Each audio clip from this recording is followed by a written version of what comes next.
Hello, I'm Aisha, and I am currently gearing up for season one of the Start to Finish Motherhood podcast. So this will be my inaugural premiere season, and I will tell you that I have a lineup of some fun and some serious and some real interesting topics for this podcast.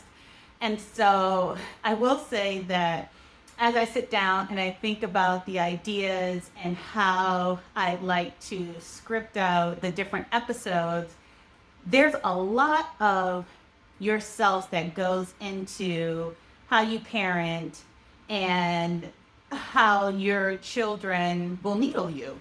And I think, it's a lot of fun. There are some interesting things that happen once you become a parent. And so you'll see a lot of that infused in this season. So let's see. I will be coming to you with a sincere perspective as a Black professional woman living in the US, navigating this whole single mother by choice ecosystem.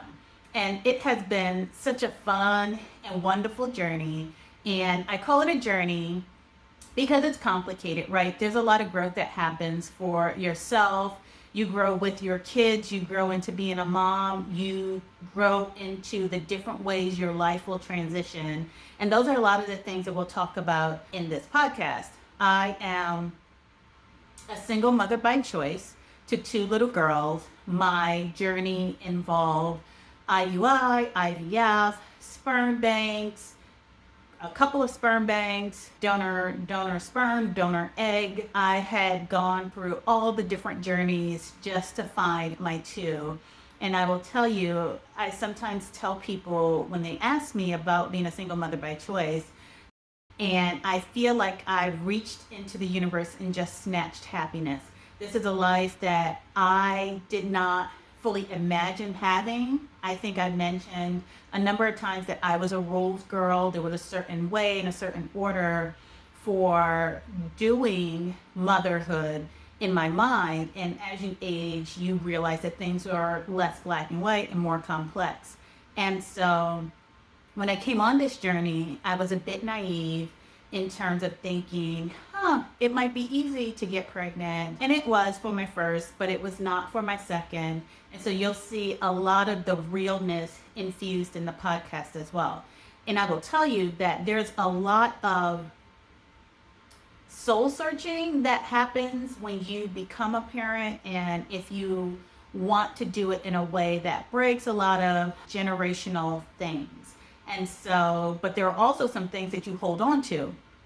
And one of the things that I realize is that I do come to parenting with a bit of trauma. I will go into a little bit more detail about my childhood, but my childhood growing up was fairly normal. I grew up in a blended family, but then at about 13, there was a waterfall of events that caused a lot of trauma. I lost my parents at 13 and spent some time just in different places, peaks and valleys, and reached a number of forks in the road where I could have chosen differently. Now, I mention all of that because there are some funny things that come out of recognizing your trauma lens and your trauma triggers. And so for me, a lot of my triggers and a lot of the quirky things about my parenting come from safety and awareness aspects. And my stepdad was really big on being aware of your surroundings, being safe, and just all the crazy things that come from being a Black man in the 60s, grown up in the 60s, as my stepfather did.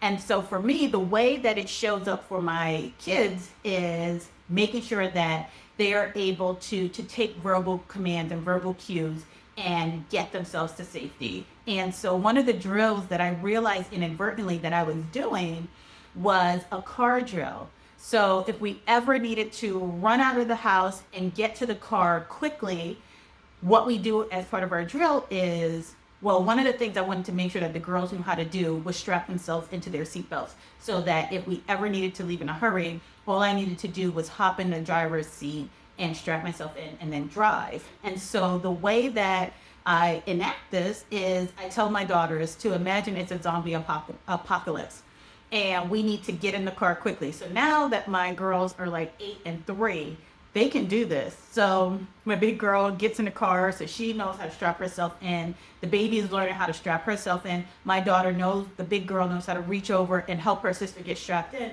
So all I need to do is hop in the car and put my foot on the gas. And so at some point I kept using the scenario zombie apocalypse.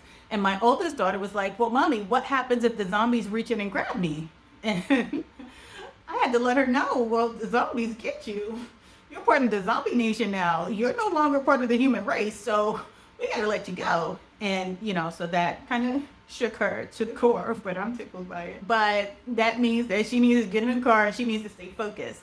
And so I will say that parenting is a mixture, and parenting as an SMC, you will have your highs and you will have your lows. But I guarantee that if you find your people, you stay in the moment and you stay true to who you are, good, bad, the ugly, you will find the humor, you will find the love, and once your heart is open, there's a world of adventure that's waiting for you. So I hope that you tune in. I hope that you join the fan base and come with me on this journey into being a single mother by choice. Until next time, bye.